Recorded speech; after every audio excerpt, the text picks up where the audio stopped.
Bonjour mesdames, bonjour messieurs, bonjour à tous. Bienvenue pour cette visio un peu particulière puisqu'il s'agit de l'annonce et d'une présentation sur le thème d'une trilogie, Résilience au changement climatique. Mais mon camarade Florian Bertrand en dira quelques mots dans quelques minutes. On va d'abord rappeler à tous ce qu'est notre association, la T2E. La T2E, c'est une association nationale active depuis de nombreuses années qui s'appelle l'Association technique environnement-énergie, s'il était nécessaire de vous le rappeler, loi de 1901, qui a de très nombreux adhérents, près de 3000, qui est positionnée en région avec des activités bénévoles de personnes qui sont dans 11 délégations régionales. Donc, cette manifestation est préparée par la délégation Aura et l'équipe de la délégation Aura. On va en parler dans quelques secondes. Et puis, cette association, la T2E, qui est bien connue, a 7 domaines d'expertise avec 2 pôles. Un pôle efficacité énergétique, un pôle énergie renouvelable. Un département maîtrise de l'énergie qui anime avec succès une communauté des référents énergie que l'on appelle CRÉ. Il y en a une depuis peu en Aura et d'autres en création sur le territoire français.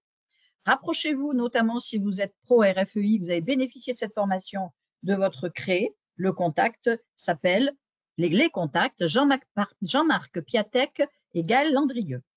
Un club C2E, certainement l'activité la plus ancienne de notre association sur les certificats d'économie d'énergie, qui évolue. Nous avons d'ailleurs pour tradition en région Aura de positionner au moins 2 conférences sur ce thème-là. Un club cogénération et des programmes C2E nationaux qui sont propres à des métiers. Oscar, FIBAT pour le bâtiment.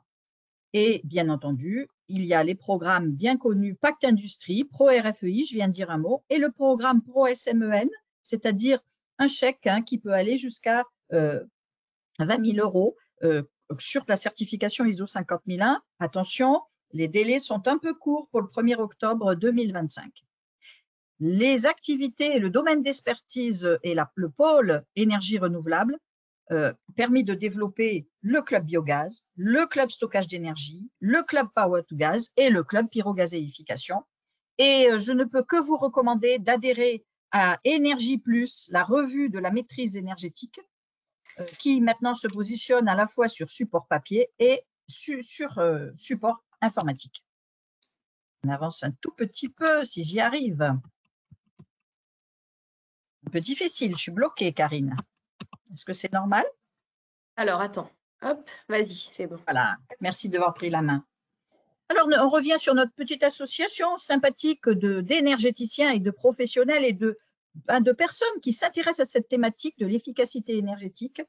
Un bureau large, dynamique, présidé par Nadine Adra, EDF International, et Jean-François Lucas, le délégué de l'AT2E Auvergne-Rhône-Alpes, qui est également salarié du CETIAT. Pour ma part, je les ai rejoints depuis 2 ans et je m'appelle Paul Nusa. Je suis retraitée. Il y a toujours une retraitée dans nos équipes. Je suis une retraitée de l'AFNOR. Regardez un petit peu tous nos participants. Notre bureau est éminemment sympathique et c'est grâce à l'aide de ces personnes et de ses collègues, et aujourd'hui à l'aide de mon camarade Florian Bertrand de la Société Planaire, qu'on va pouvoir avancer sur ces thématiques et les déployer. Je vais te ressolliciter, Tiffany, ma belle. Pardon de te déranger. Je vais laisser d'ailleurs la parole à mon ami Florian.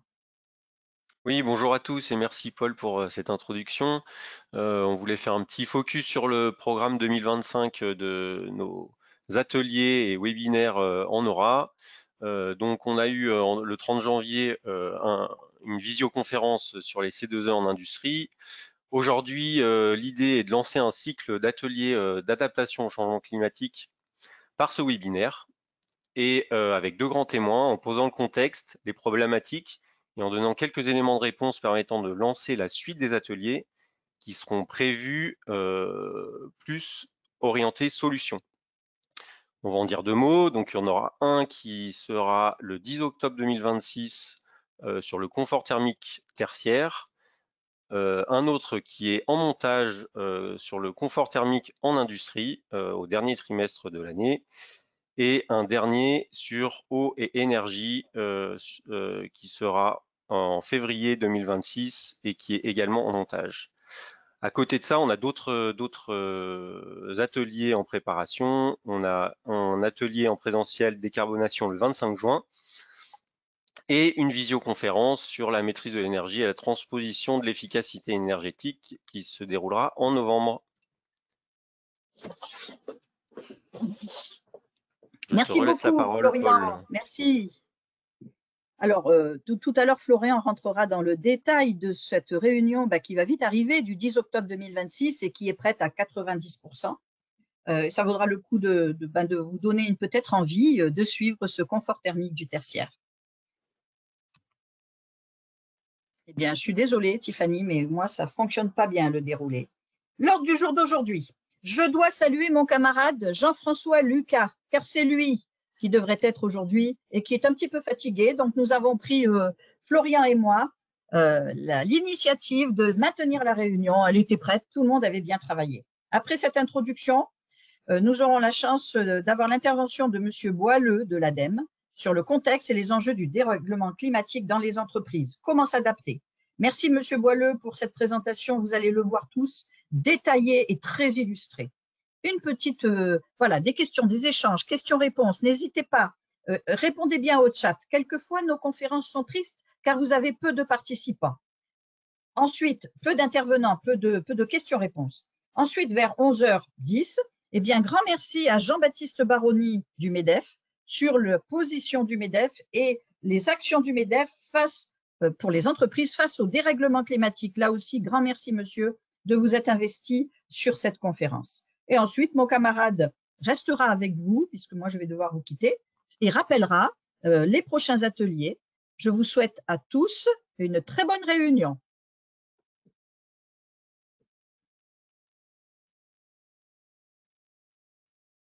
Tiffany? Merci beaucoup, Paul. Là, je laisse Monsieur Boileux prendre le contrôle par la suite. Monsieur Boileux, c'est à vous et n'hésitez pas à mettre votre caméra également. Bonjour à toutes et tous et merci à la T2E de me laisser prendre la parole sur ce sujet.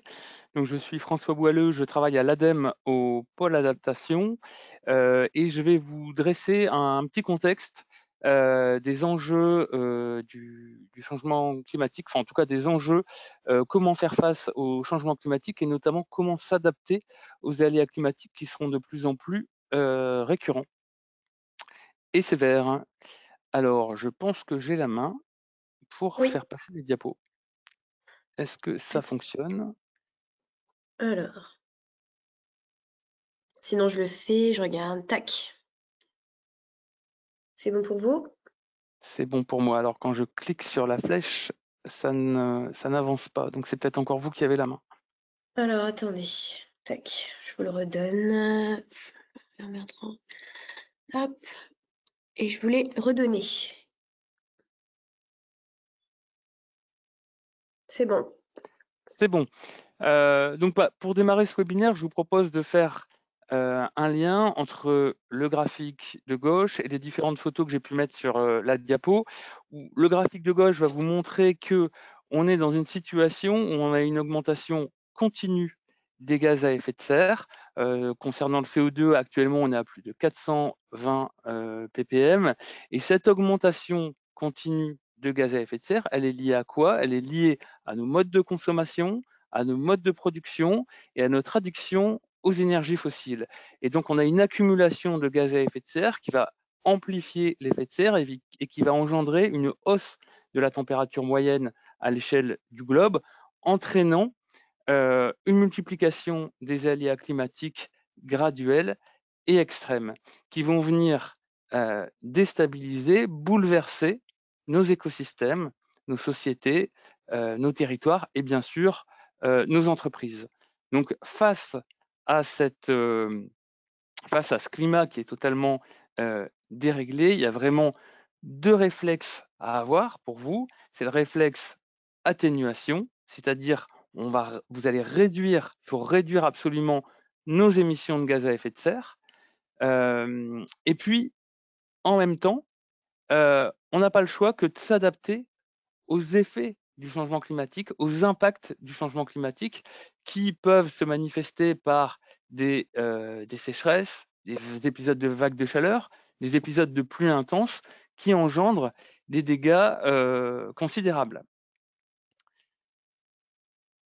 Alors, la question est également, c'est à quel futur climat s'adapter pour qu'on parle tous le même langage, pour qu'on ait tous le même réflexe d'adaptation au changement climatique.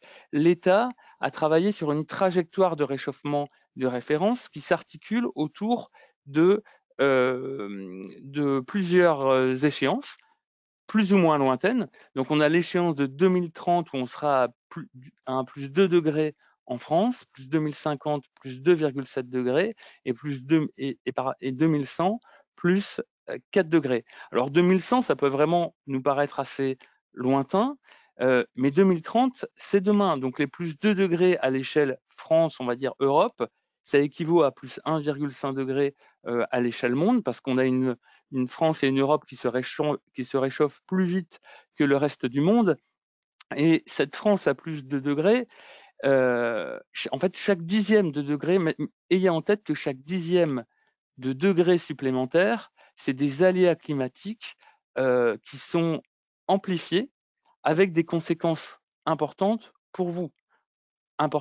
Des conséquences importantes pour votre entreprise, pour votre chaîne de valeur, avec des aléas climatiques qui engendrent des dégâts assez considérables en termes de millions, voire de milliards d'euros. Vous avez des publis de France Assureur ou des publis du World Economic Forum qui nous montrent que on a un PIB qui va se contracter avec ces aléas climatiques qui vont devenir récurrents et de plus en plus sévères. Et vous pouvez voir sur le graphique de gauche que les plus 1,5 degrés à l'échelle monde, on les attend en moyenne à l'échelle de 2030 et on voit que depuis juillet 2023, on dépasse quasiment systématiquement cette barre. Et on a des dernières publics scientifiques qui nous disent qu'en moyenne, on va les atteindre même avant 2030. Donc, ce qui est sûr, c'est que même si demain, on devenait net zéro en termes d'émissions de gaz à effet de serre, le changement climatique, il est en marche. Et donc, ces aléas climatiques extrêmes qui font la une de nos quotidiens, aux quatre coins du monde, ce n'est vraiment qu'un début. Donc, c'est vraiment très important que, en tant qu'entreprise, vous disiez que vous raisonniez France à plus 2 degrés dès maintenant dans tous vos investissements, que vous intégriez cette hausse de la température dans vos décisions, quelles qu'elles soient. Alors, diapositive suivante pour... Oh là, je vais un peu trop vite. L'État, pour nous aider à avoir ce réflexe adaptation, a sorti le plan national d'adaptation au changement climatique, composé de 52 mesures. Sur la diapo, vous verrez, j'ai fait juste un petit zoom sur quelques mesures, mais c'est des mesures qui vont de l'adaptation des conditions de travail, et avec notamment des obligations de prévention pour les employeurs, jusqu'à j'intègre l'adaptation au changement climatique dans les stratégies des entreprises, en passant par, si demain je sollicite une subvention publique, il faudra que je puisse montrer que mon investissement est adapté au climat de demain. Donc, vous avez vraiment tout intérêt à vous plonger dans la lecture de ce troisième plan national d'adaptation au changement climatique qui repose sur la TRAC, sur cette fameuse trajectoire de réchauffement de référence que j'évoquais il y a quelques minutes. Ce PNAC 3, il a été dévoilé fin mars. Et si je vous prends un exemple, le 27 mai 2025, vous avez un décret qui est paru en lien avec la mesure 11 qui renforce les obligations des employeurs par rapport aux conditions de travail et notamment par rapport aux vagues de chaleur.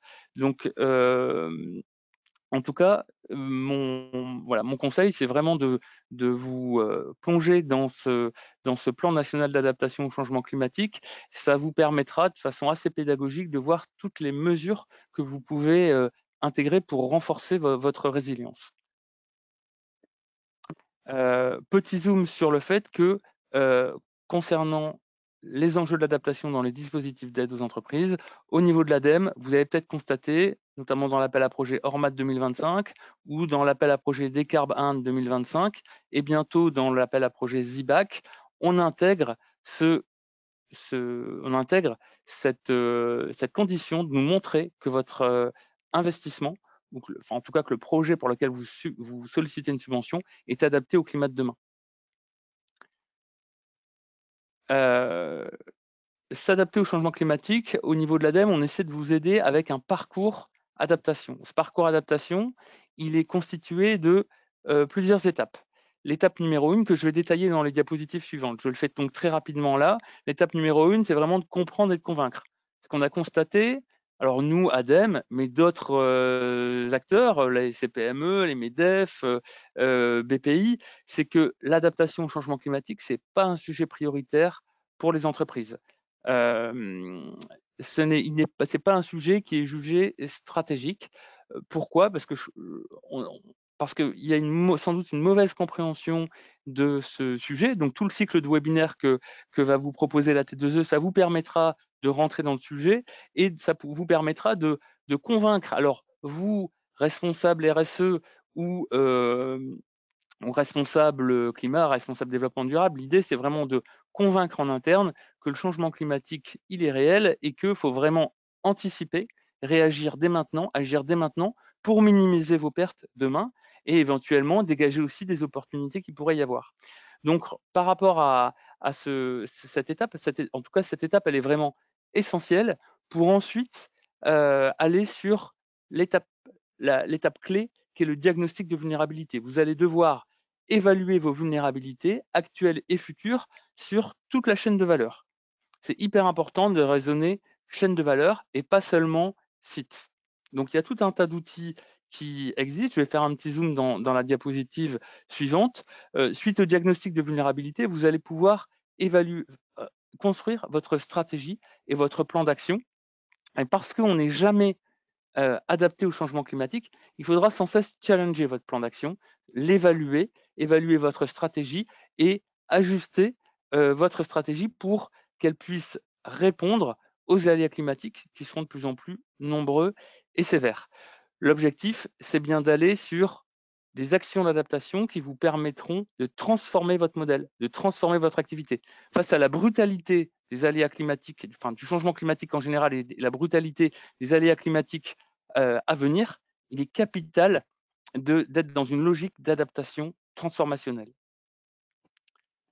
Un petit zoom sur l'étape numéro 1 pour convaincre.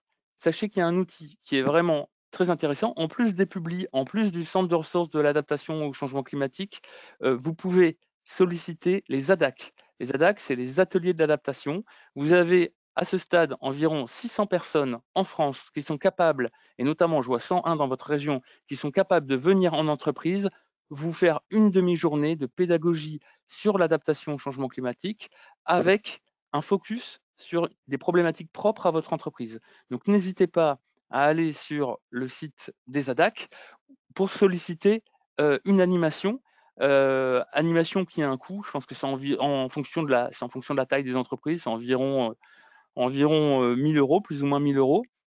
Mais c'est un super outil pour vous aider à passer à l'étape suivante. Et l'étape suivante, pour vous convaincre à passer à l'étape suivante, et l'étape suivante, c'est le diagnostic. Le diagnostic des impacts du changement climatique, le diagnostic des risques physiques climatiques, c'est vraiment une étape incontournable. Comme je vous le disais tout à l'heure, le site, ça peut être une super bonne porte d'entrée, mais l'objectif, c'est vraiment d'aller sur toute la chaîne de valeur de l'entreprise. Donc, dans ce diagnostic des impacts du changement climatique, vous allez travailler sur quels sont vos processus critiques, vitaux, qui peuvent être exposés, qui peuvent être vulnérables aux aléas climatiques, qui peuvent être sensibles aux aléas climatiques, quelles sont aussi vos capacités d'adaptation actuelles et futures face aux aléas climatiques. Donc, l'objectif, c'est vraiment que vous puissiez repartir grâce à ce diagnostic sur les vulnérabilités pointées sur toute votre chaîne de valeur et puis les premières actions à mettre en place. Et je propose à la collègue de l'AT2E de lancer la petite vidéo où nous avons Julien Romer de la PME Atalu qui parlera du diagnostic bien mieux que moi.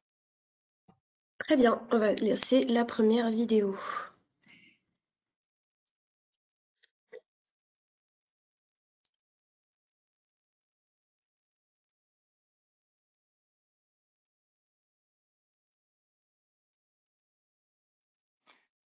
Est-ce que vous entendez tous le son de la vidéo? On va regarder tout de suite. Les questions. Non, non, non, vous entendez pas la vidéo. Ok, on va regarder ça. Alors, un instant, on va juste regarder. Hop, on va regarder ça. Hop là, pas de son. Alors, un instant pour le partage.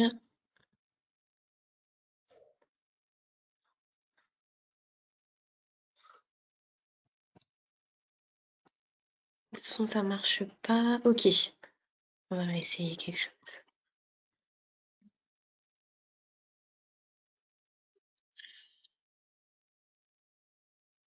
Est-ce que vous entendez? Non, on n'a toujours pas de son. Ok.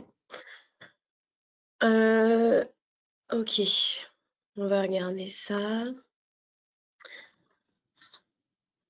Est-ce que c'est possible pour l'instant, je regarde juste pour les problèmes de son, qu'on fasse juste avec les sous-titres qui sont affichés ou pas, Monsieur Boileau? Alors oui, on peut faire ça.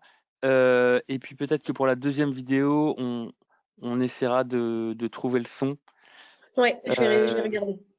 Ok, ça marche.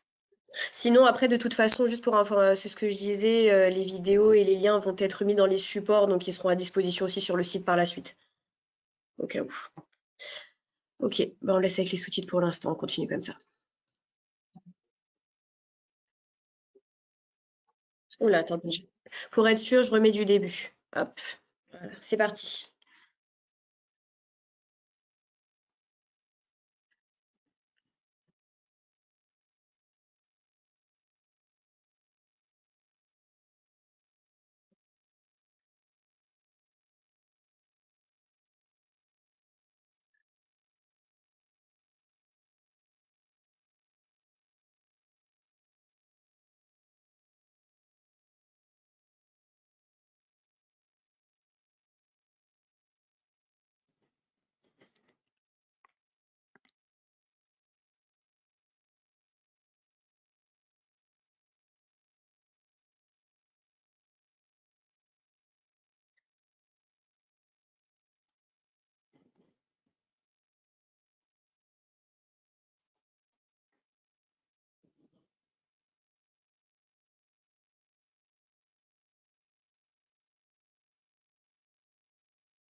Merci Tiffany, et j'espère que vous avez pu saisir le message qu'a voulu que vous faire passer Julien Romer de l'entreprise Atalu.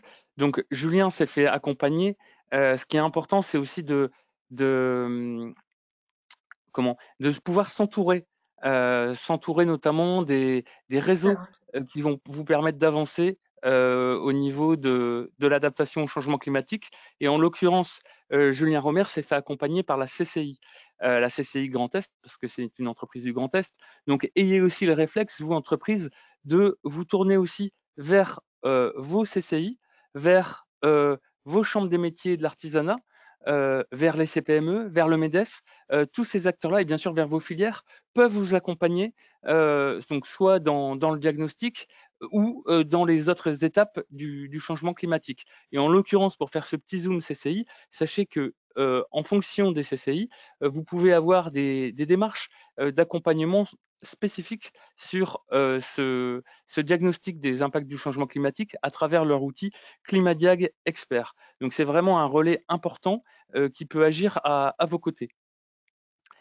Je fais un autre petit zoom, si j'ai de nouveau la main.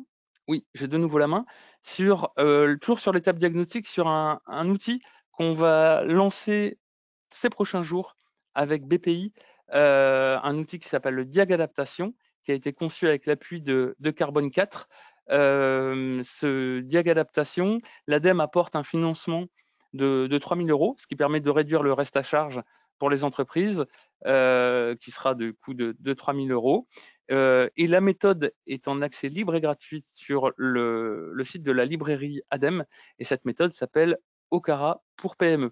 Tout à l'heure, vous avez vu, on va dire, Julien Romer, vous évoquez l'outil OCARA. Lui, il avait été testeur de la méthode OCARA. Là, il s'agit d'une méthode un peu plus agile, un peu plus simplifiée dans le bon sens pour que les PME puissent passer puissent passer un temps adapté pour faire leur diagnostic. Concernant la stratégie, ce que vous devez retenir, c'est que votre stratégie doit vous permettre d'aboutir à du préventif. Il ne faut pas être dans le curatif ni dans la gestion de crise, mais bien être dans une trajectoire, des trajectoires d'adaptation qui vont vous emmener sur du long terme et sur de l'adaptation transformationnelle. Sachez qu'actuellement, on a un outil qui s'appelle Acte Pas à Pas qui vous permet de travailler sur vos trajectoires bas carbone. Cet outil est en train d'être optimisé pour intégrer également le volet trajectoire d'adaptation. Il sera disponible à la fin de l'année. Donc ça, je vous l'ai déjà évoqué, donc je vais passer rapidement, mais c'est vraiment très important de pouvoir coopérer et de travailler avec les acteurs de votre territoire. Donc ça, je passe assez rapidement. Concernant les types d'actions, il y a tout un panel d'actions à mettre en place. Ça, bien sûr, c'est votre stratégie qui, en fonction de vos vulnérabilités, qui vont les déterminer. Mais sachez que il n'y aura pas une solution miracle. Il y aura un ensemble de solutions et vous pouvez agir à la fois sur les conditions de travail de vos salariés, l'organisation du travail, le fait d'intégrer tout ça dans les documents uniques des risques. N'hésitez pas à aller sur le site de l'INRS qui offre plein de ressources sur ce sujet. Vous avez des actions qui sont plutôt liées aux solutions d'adaptation fondées sur la nature. Donc là, en termes de centre de ressources, vous avez un projet qui s'appelle le projet Life Artisan qui regorge de ressources, de vidéos qui peuvent vous permettre de comprendre ce que sont les solutions d'adaptation sur la nature et comment des entreprises sont passées à l'action. Bien sûr, on ne parle pas d'adaptation sans parler de l'eau. Donc toutes les solutions liées à la gestion intégrée des eaux pluviales, les solutions liées à la sobriété hydrique, c'est vraiment un incontournable. Donc je vous ai mis quelques ressources et si on a quelques minutes, je proposais, et si le son il est revenu, et s'il n'est pas revenu, tant pis, je vous proposais de faire témoigner Monsieur Mignon d'une PME qui, lui, a focalisé ses actions sur tout ce qui est conditions de travail, parce qu'il a des salariés qui sont très exposés aux vagues de chaleur, et il a mis en place tout un tas de solutions, et il va vous évoquer aussi les bénéfices directs suite à la mise en place de ces solutions. Alors Tiffany, je ne sais pas si Alors, Je Si on n'a regarde. pas, si le son a Non, réussi à revenir. non, j'ai pas réussi à faire revenir le son. Du coup, comme je vous ai indiqué, on va le mettre à part et disponible sur le site par la suite dans un autre lien. Désolée pour D'accord, ce très bien. petit détail logistique. Alors, on passe aux actions suivantes. Alors vous, à la T2E, en tout cas, vous êtes des spécialistes de l'énergie. Souvent, on raisonne, enfin, on pense à tout ce qui est électricité, chaleur, avec le changement climatique et notamment suite aux vagues de chaleur qui sont de plus en plus sévères, notamment dans votre région. Il est capital aussi de réfléchir au rafraîchissement. Si vous êtes dans du tertiaire et même en industrie, dans des ateliers un atelier de travail, vos salariés seront exposés à la chaleur, vos process, vos machines, et c'est vraiment important d'avoir un dispositif de rafraîchissement qui n'aggrave pas le changement climatique. Et donc, l'ADEME propose des solutions, notamment la géothermie, qu'on accompagne depuis plus d'une dizaine d'années grâce au fonds chaleur, où la géothermie permet de chauffer en hiver et de rafraîchir en été. Vous pouvez utiliser les frigories du sous-sol pour rafraîchir, faire du géocooling, pour rafraîchir vos ateliers de travail, logements, bureaux. Et par rapport à cette énergie renouvelable, il y a des aides. Il y a des aides au niveau du dimensionnement du projet de géothermie, avec quasiment 70% jusqu'à 70% d'aide pour les études de faisabilité. Et concernant les investissements, vous avez également des aides jusqu'à peu près 40%. Donc n'hésitez pas à aller sur notre site Agir. Alors là, vous avez un lien, mais j'ai mis 2024, mais il faudrait que je l'actualise pour 2025, parce que le fonds chaleur est toujours actif et peut vous permettre de dimensionner et d'avoir ce réflexe, au lieu d'utiliser, en tout cas, vous pouvez utiliser la géothermie pour réduire vos émissions de gaz à effet de serre, réduire votre dépendance aux énergies fossiles, et puis utiliser ces calories et frigories du sous-sol pour chauffer et rafraîchir vos bâtiments. Tout à l'heure, je l'évoquais, les agences de l'eau, partenaires incontournables. Donc, ayez ce réflexe de les contacter. Ils ont un 12e programme avec tout un tas de solutions qui vous permettent de réduire vos rejets dans l'eau, vos rejets de polluants. C'est important parce que dites-vous bien que le débit des rivières va baisser et donc les charges de polluants mécaniquement vont augmenter. Donc, c'est vraiment important de bien gérer vos rejets de polluants à la source. C'est très important de penser désimperméabilisation des sols. Sachez qu'ils ont des subventions, des euros par mètre carré de sol désimperméabilisé pour que l'eau puisse s'infiltrer là où elle tombe, pour que ces épisodes de pluie intense évitent de provoquer des inondations par ruissellement, et pour aussi que les écosystèmes trouvent un sol humide pour délivrer tout leur service écosystémique gratuitement. Et puis bien sûr, il y a plein de dispositifs liés à la sobriété en eau. Donc n'hésitez pas à les contacter. Concernant l'évaluation, on a un outil qui s'appelle Acte Adaptation, qui est en ligne depuis décembre 2023. Cette méthode va vous permettre d'évaluer la maturité de votre entreprise concernant votre stratégie d'adaptation. Sachez qu'on est en train de construire la formation et en septembre 2025, on sera capable de vous proposer une journée de formation pour les entreprises et 2 jours pour les consultants qui souhaiteraient se former à la méthode. Et j'en ai quasiment fini et je vais laisser ma diapo peut-être sur les différents indicateurs qui composent la méthodologie d'Acte Adaptation, qui peuvent aussi vous servir pour bâtir votre stratégie afin de ne rien oublier. Et n'oubliez pas que la gouvernance est essentielle pour la réussite de votre démarche d'adaptation au changement climatique. Et j'en ai fini pour ma présentation. Merci François. Merci François pour cette présentation. On voit qu'il y a déjà beaucoup d'éléments qui ont été mis en place par l'ADEME et par l'État. Si vous avez des questions, je vous remercie de les poser via le chat. Vous pouvez aussi les poser d'ici la prochaine présentation qui va être faite et puis on y répondra à la fin. Et s'il n'y a pas de questions jusqu'à présent, bah, du coup, on peut donner la parole à Monsieur Baroni. Oui, bonjour à Je vous donne le contrôle aussi pour le Monsieur Baroni. Votre présentation, allez-y. bonjour à toutes et à tous. Alors, est-ce que vous m'entendez bien? Oui, on vous entend bien. Très bien, merci beaucoup. Je suis très heureux de participer à cet échange avec vous. Donc, je suis Jean-Baptiste Baroni, je suis directeur adjoint du pôle transition écologique du MEDEF national. Voilà, il y a un petit décalage. Bon, voilà, très bien. Je suis directeur adjoint du pôle transition écologique du MEDEF national en charge des questions de climat. Et donc, je suis très heureux de vous partager en complément de ce que François a pu vous présenter, sur lequel je reviendrai moins, puisque effectivement, il y a une phase actuelle de montée en puissance des outils d'accompagnement sur le sujet adaptation, mais plutôt la façon dont, en tant qu'organisation représentative des entreprises, comment on voit le sujet, comment on l'a vu monter au fil des années, et comment et quelles sont les opportunités pour les entreprises de se saisir de cet enjeu.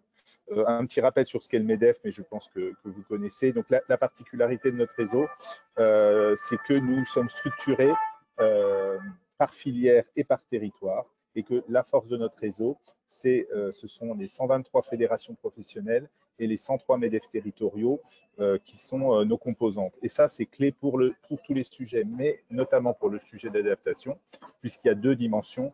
Une dimension de filière où on voit qu'il y a à la fois des actions socles sur l'adaptation qui touchent toutes les filières, mais aussi des choses un peu spécifiques lorsqu'on est soit du BTP, soit dans les services, soit dans l'industrie, qui a des actions spécifiques à mettre en œuvre. Et donc, c'est ce que permettent les fédérations. Et puis, les MEDEF territoriaux, pour évidemment, parce qu'on observe aussi une diversité des impacts et des phénomènes en fonction des territoires. On est présent également en Outre-mer. C'est un sujet qui revêt une dimension particulière pour le sujet adaptation en termes d'événements climatiques extrêmes. On a connu dans les Antilles des phénomènes très particuliers, et donc forcément l'approche ne peut pas être la même que en Hauts-de-France avec les crues, dans le sud avec les incendies ou les sécheresses, ou en zone de montagne. Donc vraiment cette finesse des approches territoriales, pour nous, elle est vraiment clé. Alors, quelques rappels des enjeux, mais je pense que voilà, François en a parlé également. Il y a les alertes sont là. Donc le MEDEF, nous, on est actif sur le sujet de l'adaptation depuis assez longtemps, depuis 2007. Donc au moment du Grenelle de l'environnement, la France a lancé son premier PNACC, son premier plan d'adaptation au changement climatique. Vous avez observé que le sujet n'était vraiment très peu dans les radars. Et donc, c'est vraiment depuis 5 ans, à peu près 4-5 ans, qu'on a vu le sujet monter en puissance, parce qu'il y a une accélération des phénomènes climatiques. Et donc, c'est quelque chose qui également a permis une montée en puissance de la mobilisation au niveau français, et donc avec ce PNAC 3 sur lequel je reviendrai, parce que vraiment, il offre des pistes, c'est à la fois de la planification, mais aussi des pistes très concrètes pour permettre aux entreprises d'agir. Et on voit aussi le sujet prospérer au niveau européen, avec un plan européen d'adaptation qui est prévu pour l'année prochaine. Le premier enjeu pour une entreprise, c'est l'enjeu économique et financier. Et donc là, la France est un des pays les plus exposés au monde de par sa configuration, mais on a aussi au niveau mondial des chiffres qui sont là, ceux de Swiss Re, qui est un réassureur qui publie très régulièrement un diagnostic sur le coût des dommages liés au changement climatique, et qui sont impressionnants, puisque on parle de plusieurs centaines de milliards de dollars au niveau mondial. Et donc, ce levier-là est, pour une entreprise, correspond au cœur de sa raison d'être, puisque s'il n'y a plus de pérennité économique, c'est une incitation forte à agir et à anticiper les dommages. Donc, nous, le discours du MEDEF est vraiment autour du fait que les enjeux économiques, financiers de la non-action doivent inciter à se préoccuper du sujet et à le prendre à bras-le-corps. Donc, au niveau français, c'est la même chose. Au niveau français, donc ça, c'est un graphique qui a été fait par France Assureur, qui est un des adhérents du MEDEF et qui est très actif avec nous sur ces enjeux d'adaptation. Et ce qu'on constate, c'est donc ce graphique qui représente le coût pour la collectivité des dommages climatiques en France. Et donc, ce qu'on observe, c'est qu'on a tous en tête des tempêtes, des inondations. Là, vous avez d'ailleurs l'inondation du Rhône et la sécheresse en 2003, la canicule de 2003.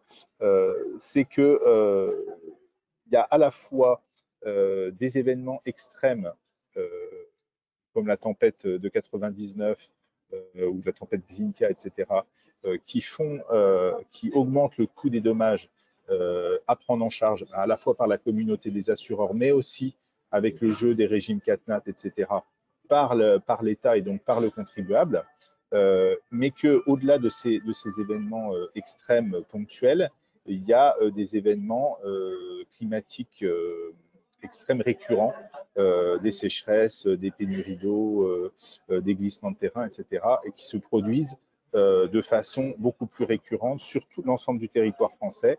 Et donc ça, c'est une invitation déjà importante pour les entreprises à regarder cet aspect et à le mettre en lien avec leur stratégie, leur stratégie d'implantation et la résilience de leur chaîne de valeur. Ce qui nous attend dans les 25 prochaines années, c'est un doublement, si on reprend les ordres de grandeur de la slide précédente, c'est un doublement du coût des dégâts cumulés causés par les aléas naturels qui atteindrait 143 milliards d'euros d'ici à 2050. Donc on sait que les ressources publiques et privées sont rares et donc tout euro qui est mis dans des actions d'adaptation permet de réduire ce montant et d'agir le plus possible sur la prévention des phénomènes. Donc c'est un rapport, tout ça est issu d'un rapport qui a été fait par France Assureur sur l'impact du changement climatique sur l'assurance en France, mais ça donne déjà le cadre aussi du sujet. Ce qu'on peut en conclure, parce que l'assurance, donc je reviendrai sur la notion d'assurance des entreprises, mais le dispositif d'assurance français est à même de faire face à ces enjeux, à condition de régler un certain nombre de sujets. L'outre-mer, j'en parlais, les enjeux agricoles, le retrait du gonflement argile qui ne concerne pas que les résidentiels et que les ménages, mais aussi les entreprises. Et puis la prévention-protection. Et là, on revient sur les différents sujets qui ont été abordés par l'ADEME tout à l'heure, les actions de prévention, de protection, de sensibilisation, et des outils existent. Et donc, je mets ça en exergue parce que pour nous, pour traiter le sujet adaptation, il y a un levier qui est vraiment très important, qui est le dialogue entre l'entreprise et son assureur, et qui est peut-être pas forcément toujours vu de cette façon-là, puisqu'il va y avoir des relations contractuelles entre l'entreprise et l'assureur qui vont plutôt porter voilà, sur la couverture elle-même. Mais vraiment, il y a quelque chose à faire sur un dialogue assureur-entreprise constructif pour travailler à la prévention, à des plans d'action, à de l'anticipation, à de la modélisation. Donc là, on voit beaucoup de choses sortir sur ces sujets, mais il nous semble que c'est en complément de tous les dispositifs publics, c'est un levier qui est absolument fondamental pour traiter le sujet de l'adaptation des entreprises. Donc là, je vous ai mis une slide qui porte sur l'adaptation en aura et donc qui vous montre que effectivement le sujet n'est pas neutre du tout. Cette slide est issue de ce qui a été présenté par la préfecture de région, un certain nombre de réseaux d'entreprises pour le lancement de la COP adaptation au niveau régional. Et donc j'y reviendrai tout à l'heure, mais on voit que effectivement, alors aucune région en France au niveau métropolitain et outre-mer n'est épargné, mais on voit qu'il y a des phénomènes spécifiques et propres à chaque région. Donc pour Aura, c'est le déficit hydrique, des dates de récolte modifiées, donc par exemple pour les vendanges dans le Beaujolais, un risque incendie de forêt accru, une baisse de 30% de l'enneigement. Donc, le domaine skiable de France, qui est actif au MEDEF, travaille sur un outil qui s'appelle Clean Snow et qui est un outil de modélisation de l'enneigement et des prévisions d'enneigement. L'élévation des températures moyennes, l'élévation du nombre de journées chaudes. Donc, tout ça est suivi au niveau régional par les services de l'État et donc il y a un certain nombre d'informations et de données avec les COP régionales qui vont permettre de pouvoir peut-être cerner davantage les enjeux et agir de façon plus fine. Ce qu'on regarde aussi au niveau MEDEF, c'est la vulnérabilité sur l'ensemble des chaînes de valeur. Et donc là, pour nous, l'enjeu, c'est de regarder ça de façon le plus fine possible. Donc, l'ADEME a expliqué tout à l'heure qu'il y avait des diagnostics de vulnérabilité qui commençaient à exister, des outils Climadiag, BPI, les ateliers d'adaptation, etc. Quand on traduit ça en langage d'entreprise, ça veut dire qu'il faut regarder les aléas climatiques dans plusieurs dimensions. Et donc, quand on dit plusieurs dimensions, c'est à la fois les conséquences physiques directes, donc c'est des dommages physiques, une dégradation des conditions de travail. Donc là, il y a des textes qui sont il y a des textes qui sont sortis sur la prévention pour les employeurs des conditions de travail de leurs salariés et les conditions dans lesquelles le travail doit être soit suspendu, soit aménagé en fonction des conditions météorologiques. Il y a des conséquences logistiques très fortes, donc sur l'impact sur des stocks, sur des chaînes de production ou de modification de conditions de production. Donc ensuite, tout ça se traduit en termes de coûts, puisque c'est le nerf de la guerre. Hein. Tout ça se traduit en termes de coûts de capital, de baisse de productivité des salariés, de baisse de l'indisponibilité des chaînes de production, parce que s'il faut interrompre dans certaines chaînes de production, interrompre un site, c'est extrêmement compliqué. Vous avez des processus qui sont comme des fours dans le verre, par exemple, qui doivent fonctionner sur toute leur durée de vie sans interruption. Donc, ça pose beaucoup de questions par rapport au fait de pouvoir interrompre une production parce qu'il y a un événement climatique extrême. Donc, voilà, ça ouvre. Et puis ensuite, les conséquences sur le renchérissement des produits et sur la demande de produits finis. Et là, il y a aussi un sujet qu'on regarde avec intérêt, c'est la façon dont les entreprises transforment leur offre de produits et de services pour proposer des produits et des services plus résilients face au changement climatique. Donc, la première chose, c'est par exemple les matériaux. Il y a un travail important sur les matériaux, mais ça concerne aussi ça concerne un peu toute la gamme des produits et services. On a beaucoup parlé depuis un certain nombre d'années de produits et de services bas carbone. Et là, maintenant, on voit de plus en plus dans les travaux de recherche, de développement, de normalisation, parler de produits et de services résilients face au changement climatique. Donc, pour nous, c'est un point d'attention très intéressant. Et puis, donc, il y a des conséquences physiques indirectes sur les réseaux, les infrastructures, et puis sur la santé. Et donc, pour une entreprise, il est important de regarder avec cette vision 360 sur non pas seulement un aspect, mais sur l'ensemble des conséquences qui peuvent arriver. Et donc, ça implique aussi de regarder le sujet avec l'ensemble des métiers de l'entreprise, pas seulement une partie du sujet, mais l'ensemble des métiers et des fonctions de l'entreprise. Donc, en tant que MEDEF, on a travaillé avec l'ADEME à une enquête en 2023 avec SIA Partners pour comprendre, parce qu'on n'avait pas d'indicateur vraiment très clair de la façon dont les entreprises appréhendaient le sujet. Et donc, ce qui ressort, et c'est ce qui ressort aussi de l'enquête BPI France qui a été conduite fin 2024, c'est qu'il y a des éléments paradoxaux sur la façon dont les entreprises perçoivent le sujet. Vous avez par exemple 68% des dirigeants de PME et de TI qui considèrent que l'adaptation n'est pas un enjeu majeur, 57% qui considèrent que leur entreprise est faiblement exposée. Et donc là, on peut avoir des surprises par rapport à de telles réponses parce que dans le même temps, elles disent aussi qu'elles sont insuffisamment outillées pour appréhender le sujet. Et donc, il nous semble, au vu de ces éléments sur l'opinion et sur la perception par les chefs d'entreprise, qu'il y a matière, que ça justifie d'avancer de la façon la plus importante possible pour travailler sur la compréhension du sujet. Parce que le paradoxe entre ce que j'ai dit et l'expérience qui a été vécue par les entreprises du sujet d'adaptation, c'est que vous avez 57% des chefs d'entreprise qui disent avoir été confrontés à des événements climatiques extrêmes et 19% plus de 5 fois. Donc il y a en fait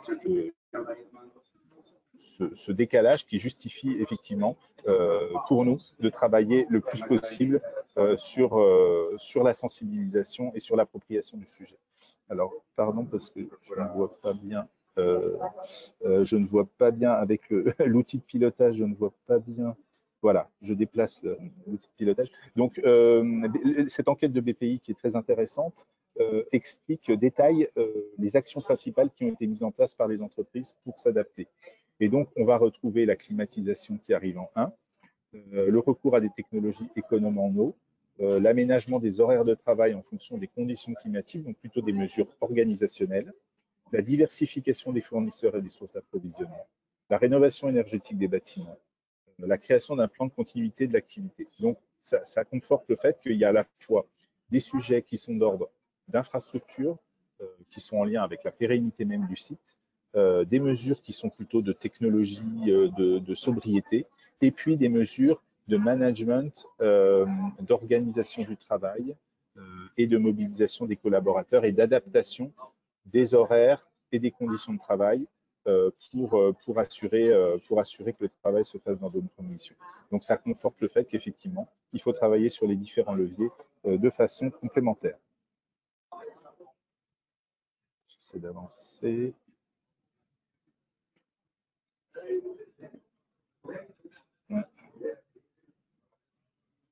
Pardon, voilà. Je voulais faire un point rapide également sur le PNACC, donc qui est le Plan national d'adaptation au changement climatique. Je n'arrive pas à défiler. Voilà.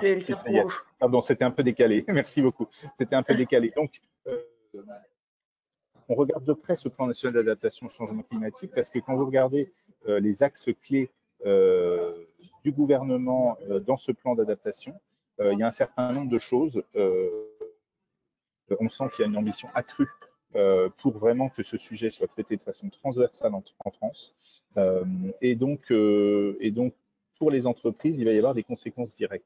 Donc, ce plan, il existe, il a été publié en mars, mais maintenant, il va se décliner dans sa phase réglementaire. Il y a beaucoup d'études qui ont été commandées pour explorer un certain nombre de sujets. Et donc, c'est notamment la modernisation du système assurantiel. Et donc là, on est attentif à ce que ça permette à toutes les entreprises de continuer à pouvoir s'assurer dans de bonnes conditions, à des conditions tarifaires qui soient acceptables, mais qu'en même temps, ce système assurantiel, il soit incitatif à agir, à changer ses comportements et à engager ce dialogue avec les assureurs que j'évoquais. Il y a des travaux qui vont se conduire plus techniques sur le retrait gonflement argile, sur la prévention des risques glaciaires, sur le débroussaillement, sur les normes techniques dans le bâtiment, la réutilisation des eaux usées, les réseaux critiques. Donc, on échange avec ce sujet sur RTE.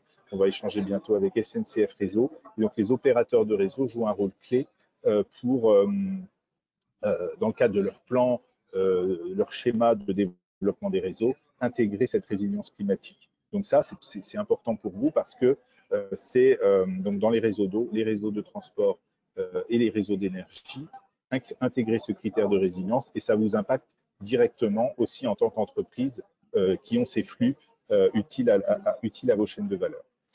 Ça a été, je reviendrai tout à l'heure sur la question des aides publiques. Donc nous, MEDEF, on a participé à ce débat avec déjà 3 grandes priorités. Donc soutenir les pouvoirs publics dans ce plan qui se veut ambitieux pour répondre aux enjeux, développer des approches similaires dans les autres États en Europe parce qu'on constate que la France sur l'adaptation est relativement isolée dans son ambition. Il y a des choses qui se font chez nos voisins mais qui sont insuffisamment coordonnées et à notre avis, en dehors de l'Espagne ou d'autres pays, on a du mal à retrouver le même niveau d'ambition. Et puis des réserves sur une approche uniquement coercitive, puisque il y a des choses qui nous semblent devoir être introduites de façon plus pédagogique. Et donc, on avait cinq priorités sur ce PNAC. Valoriser le rôle des acteurs économiques et des entreprises, garantir un socle d'assurabilité pour les entreprises, garantir une neutralité technologique, c'est-à-dire s'assurer qu'on n'oublie aucun levier lorsqu'on cherche une solution d'adaptation, qu'on utilise à la fois l'approche technologique et l'approche des solutions fondées sur la nature qui ont chacune leur domaine de pertinence. Pour répondre à l'adaptation, une entreprise, elle va avoir dans beaucoup de cas le choix entre des solutions fondées sur la nature, de la végétalisation, des zones humides, etc. Enfin, il y a beaucoup de solutions qui se développent là-dessus. Et puis l'approche d'infrastructures, de technologies, du bâti, etc., qui est là aussi. Et donc, il y a une mise en balance à faire à chaque fois et un arbitrage mais en tout cas, pour nous, il nous semble important de ne pas exclure a priori telle ou telle solution. Il y a également un enjeu de financement, parce que tout ça coûte très cher. Et donc, il y a un travail de l'Institut pour la finance durable sur lequel on est partie prenante, qui vise à travailler sur les financements et à développer un modèle. Quand vous allez voir votre banque, le sujet d'adaptation, les banques nous disent qu'elles ont du mal à financer des projets d'adaptation parce qu'elles n'ont pas de demande et que la demande a du mal à se structurer. Donc, c'est l'objet de ces travaux pour vraiment structurer un canal de demande de projets bien identifiés autour de l'adaptation auprès des banques.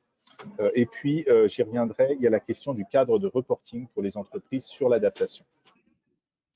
Vous dire aussi qu'on travaille avec Bercy, avec la DGE, sur l'adaptation des filières industrielles. Et donc là, il y a des travaux très intéressants qui sont en train de se construire.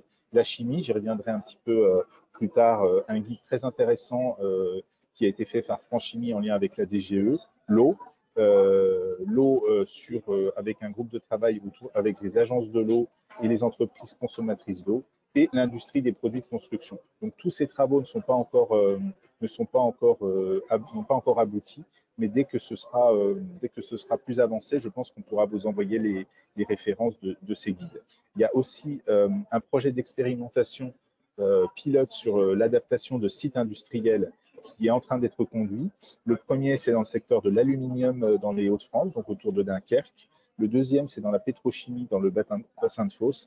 Et en projet, il y a également un projet de pilote autour de l'agroalimentaire dans la vallée de Seine. Donc ça conforte encore une fois l'idée que chaque secteur a des enjeux bien spécifiques et qu'il faut traiter de façon fine. J'attire votre attention aussi sur le fait, et François l'a esquissé en lien avec les aides, c'est que le critère adaptation devient de plus en plus prégnant dans le reporting et dans l'accès à un certain nombre d'aides. Et pour nous, MEDEF, l'important, c'est que ça reste lisible et que ça entraîne des démarches de progrès. Donc, de plus en plus, déjà la CSRD et la taxonomie au niveau européen pour les entreprises qui sont assujetties à ces obligations intègrent des items de résilience climatique. La France n'exclut pas de mettre en place de nouvelles obligations de reporting sur l'adaptation. Et pour nous, c'est vraiment important que la dimension française et européenne soit bien articulée. Et pour nous, ce qui compte aussi, c'est que ce soit vraiment intégré à des plans d'action. Et donc, effectivement, ça a été dit, il y a des plans d'action qui existent. Il faut l'approche qui nous semble plus pragmatique, c'est d'inciter les entreprises à s'emparer des outils qui existent, ceux qui ont été cités, BPI France, Diag Adaptation, les DIAC des CCI, les outils de l'ADEME, Acte Adaptation, et ensuite à fournir des données qui ensuite pourront être utilisées pour ces différents reportings. Mais c'est un sujet qui est très mouvant, contrairement au bilan GES et la décarbonation, où on a une quinzaine d'années d'expérience derrière nous. C'est un sujet qui est très mouvant sur le plan méthodologique, et nous, on incite aussi les fédérations professionnelles à définir, quand elles le peuvent, des méthodologies sectorielles.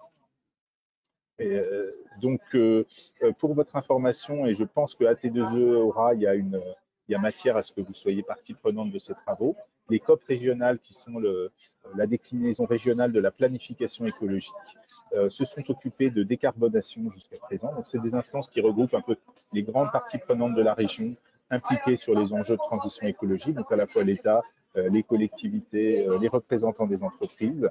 Et donc, ce que souhaite faire Bercy, et ça c'est un travail qui est en cours et où je pense que votre rapport peut être intéressant à tous les niveaux des entreprises que ça intéresse, c'est de travailler à la déclinaison de méthodologies structurantes par filière et par territoire, en déclinant ça de façon la plus simple, la plus fine possible.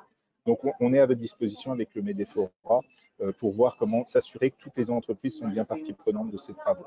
Donc voilà, il y a ce travail qui est en cours avec la CCI, avec l'ADEME, la promotion des diag adaptation avec les BPI, les agences de l'eau qui jouent un rôle clé, France Chimie aura également, et puis donc des séminaires qui doivent permettre une appropriation des outils d'adaptation. Donc vous avez voilà, que vous pouvez retrouver dans les slides, mais la méthode qui est retenue par la préfecture aura et la région pour ces travaux vraiment clés sur l'adaptation. Très rapidement, puisque je pense qu'on est arrivé presque au terme, le MEDEF a un groupe de travail adaptation qui est co-présidé par Veolia et France Assureur, qui travaillent sur tous ces sujets-là. Nous avons plusieurs guides aussi qui peuvent être utiles, puisqu'on a parlé de ressources tout à l'heure. Dans les slides, vous aurez les liens, mais on produit au niveau national un certain nombre de guides, à la fois globaux sur les enjeux, donc celui-là est sur le guide des acteurs et outils de la transition écologique pour vous permettre, au niveau, y compris au niveau territorial, de retrouver les bons interlocuteurs pour vous aider dans vos démarches. Et donc, ça inclut aussi le sujet adaptation. Sur l'eau, qui est un sujet qui a été évoqué également, on a rédigé un guide sur l'eau. Alors, les entreprises ont des mandats MEDEF pour beaucoup dans les régions, dans les agences de l'eau, dans les agences de bassin. Et ça, c'est un levier également fort pour travailler sur les démarches d'adaptation et de gestion et d'optimisation de la ressource en eau, avec une dimension économique, le coût de l'eau, mais également une dimension sur les coûts et les opportunités des actions de réduction de la consommation en eau. Donc, je vous invite également à regarder ce guide qui aide les entreprises à mettre le pied à l'étrier en matière de gestion de l'eau.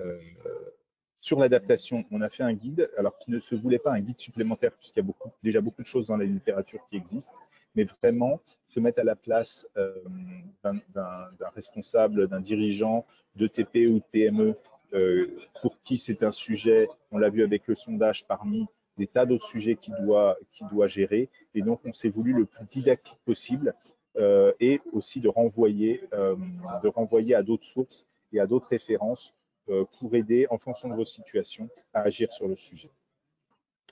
La REF, l'Université d'été du MEDEF, en 2024, on a organisé un événement sur le sujet. Et donc, la prochaine REF qui se tient à Roland-Garros fin août, il y aura j'en dis pas plus, mais il y aura plusieurs séquences assez concrètes sur le sujet adaptation. Donc voilà, au niveau des fédérations, il y a des démarches pilotes organisées qui portent à la fois sur l'organisation, la technique, qui se mettent en place. Vous voyez que la méthodologie est très bien cadrée avec 4 étapes. Identifier le climat actuel et futur dans sa commune, sélectionner les enjeux critiques, étudier la vulnérabilité et sélectionner les mesures d'adaptation. Donc, n'hésitez pas aussi à en parler à vos fédérations professionnelles pour voir quels sont les outils, quelles sont les méthodes et s'ils n'existent pas encore, contribuer à les construire. Et donc, côté MEDEF territoriaux, il y a aussi des choses qui se font. Voilà, côté Pays de la Loire, avec des webinaires, côté Centre Val-de-Loire, côté Mayenne également, Deux-Sèvres, où une plateforme qui s'appelle Ma Carte des risques a été mise en place. Donc, vous pouvez aller voir tous ces outils-là. Ce sont des outils qui sont vraiment en pointe et qui se veulent un petit peu nouveaux. Ma Carte des risques, c'est quelque chose qui est un peu nouveau, qui a été fait pas seulement sur le risque climatique, mais sur l'ensemble des risques, dont un module climatique et qui se veut vraiment accompagner au plus près de la diversité des situations. Il a été élaboré avec l'AMRAE, qui est un de nos partenaires, qui est l'association des risques managers, donc qui regroupe tous les risques managers d'entreprise. On fait un certain nombre d'auditions aussi, puisque sur ce sujet-là, il nous semble important de monter en compétences et de partager les connaissances qui sont très évolutives. Je vous remercie de votre attention et je suis à votre disposition pour toute question ou précision. Merci, Monsieur Baroni, pour votre présentation.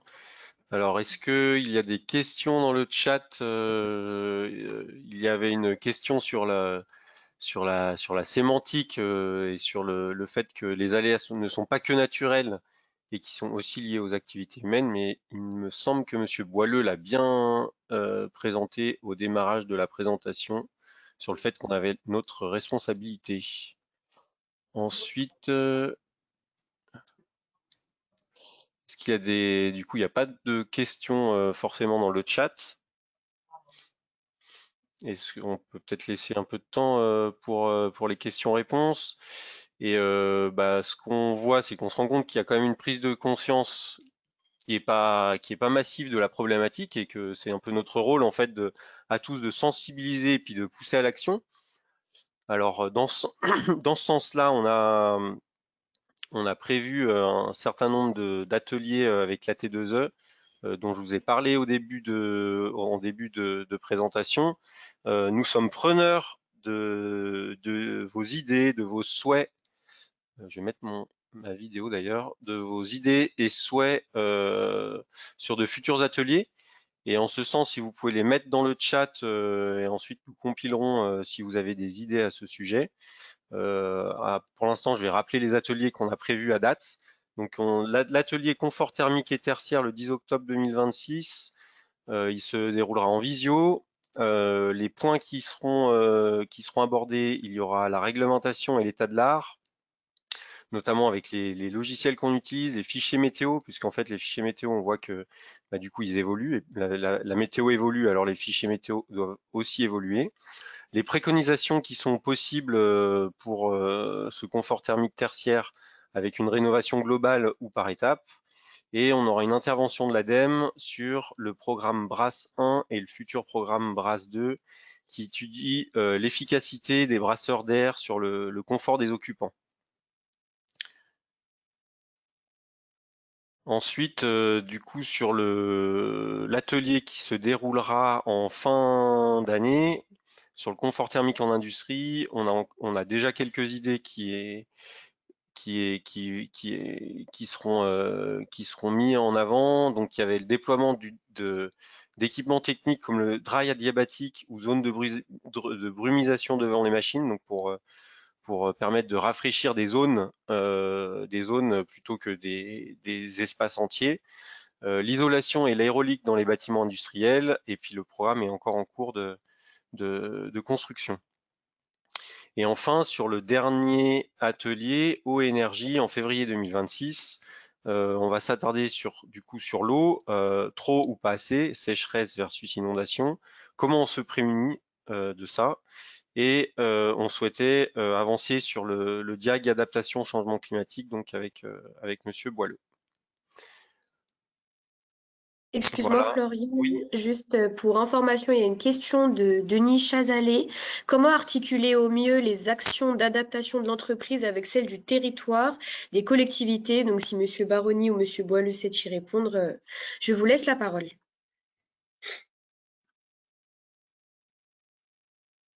Alors, hop. Que vous avez... Monsieur Baroni, si vous souhaitez y répondre. Non, je sais pas. Bon, au niveau ADEME, je pense qu'effectivement, il y a la structuration de l'ADEME permet de coupler les actions et de s'assurer qu'on croise bien les enjeux. C'est tout l'objet des travaux des acteurs économiques, ce que j'ai cité avec la COP, qui doit se décliner les travaux avec la DGE. Donc c'est cette planification écologique qui doit se traduire très concrètement par la promotion de toutes les démarches d'action. Et donc nous, on est en soutien de ça avec le MEDEFORA. On a également, on aura une organisation qui s'appelle Climate Factory.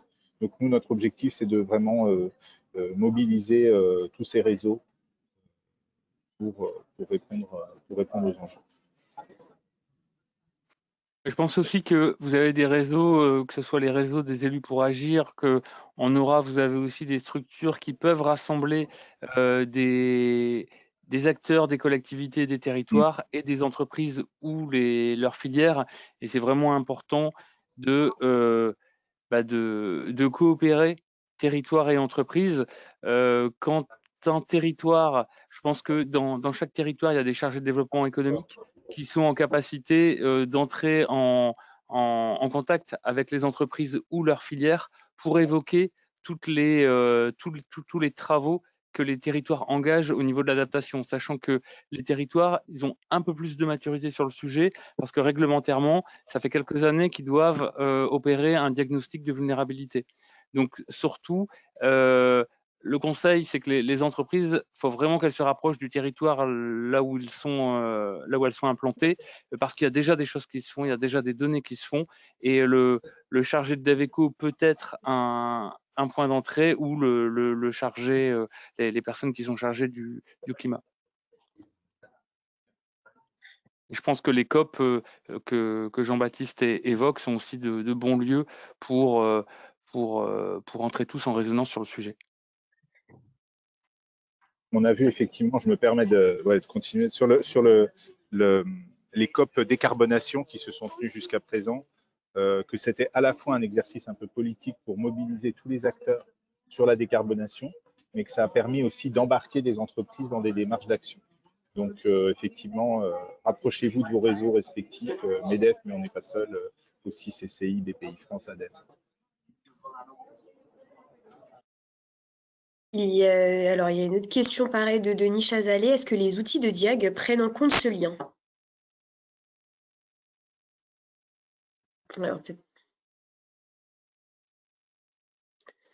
pour Monsieur Baroni ou Monsieur Boileux.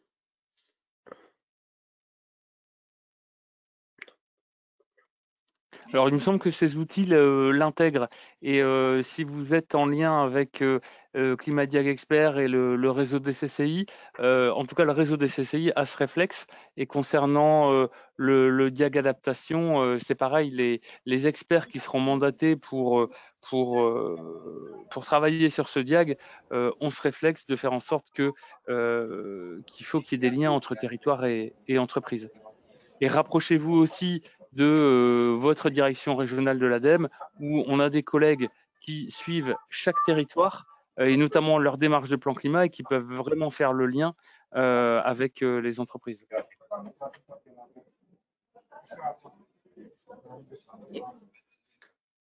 Merci François. Il me semble qu'il n'y a plus d'autres questions dans le chat. Du coup, je vous rappelle que la communication de ces événements, elle sera réalisée sur la page de l'événement du site de la T2E, par du mailing pour les adhérents de la T2E en Auvergne-Rhône-Alpes et via LinkedIn. Et je pense qu'on peut clôturer ce webinaire si il n'y a pas d'autres questions ou d'autres interventions prévues. On vous remercie d'avoir suivi ce webinaire et on vous souhaite une excellente fin de semaine et de journée. Merci à vous et merci aux intervenants également pour la qualité des interventions. Merci beaucoup. Merci, au revoir. Merci, à bientôt. Merci beaucoup. Merci à vous tous. Au revoir. Au revoir.